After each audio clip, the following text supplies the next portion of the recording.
Hey, what's up, guys? It's Christian again. I'm just filming my last video for my summer experience.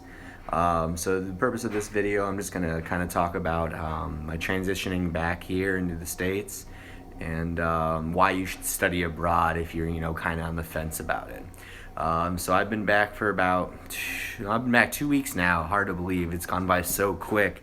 It's crazy to think that just 2 weeks ago I was, still in Spain doing my thing and whatnot, studying, traveling, just getting an awesome experience overall.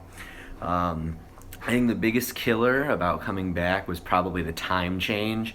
Probably the first about week that I was back was really hard because when I was in Spain, we were 7 hours ahead. So when I was coming back, I was usually going to bed about midnight over there, which, over here is 5 o'clock.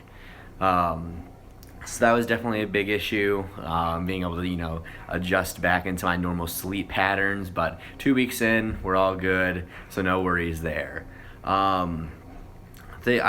So most of all, I want to talk about why you should study abroad. Okay, so all the way back in probably about March, I was on the fence whether or not I wanted to go through and do the study abroad in Ávila. There was the money. The money was an issue, and I've been out of the country before, but not quite doing something like this. So I was kind of on the fence, whether or not I wanted to, get the experience. I probably wasn't gonna know really anyone very well going on the trip. Luckily I'm pretty sociable, so that wasn't a huge issue. But going to another country and living with a host family that doesn't speak the language you're accustomed to, being surrounded by ISU students that I almost had no interactions with prior. So there was a lot of things that I was weighing in my mind to whether or not I wanted to go. So if you're on the fence, kind of like how I was, do it. If you have the opportunity to, I think study abroad is one of those opportunities that I've had at ISU where I've gained so much. I was able to see and just experience a totally different culture from the United States. I was able to, learn so much about the history and the past of another country.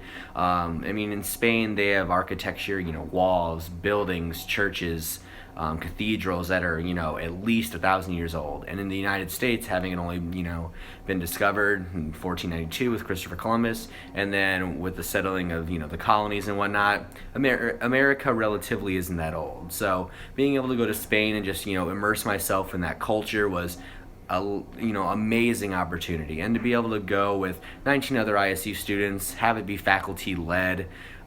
So it's not like we were completely just out of our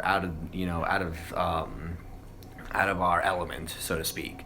So it was an awesome experience. I think one of the good things about study abroad is it's one of those experiences where, looking back on it, you're going to be able to remember most details probably for the rest of your life.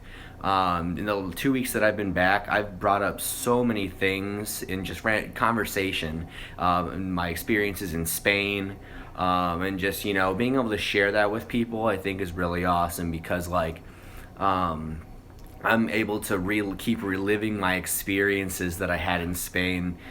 Sure, it's only been 2 weeks, but it was just an awesome experience overall. So for sure, if you have the opportunity to, definitely study abroad. How I look at it, I took out a lot of loans to study abroad, mostly loans, and I'm paying for it all by myself. But this how I look at it is, in the future, I'm gonna have to pay them back anyway, and might as well get the most out of my education. I completed my Spanish minor, and I was able to do it in Spain for a month and hang out with some really awesome people and just have some unforgettable experiences.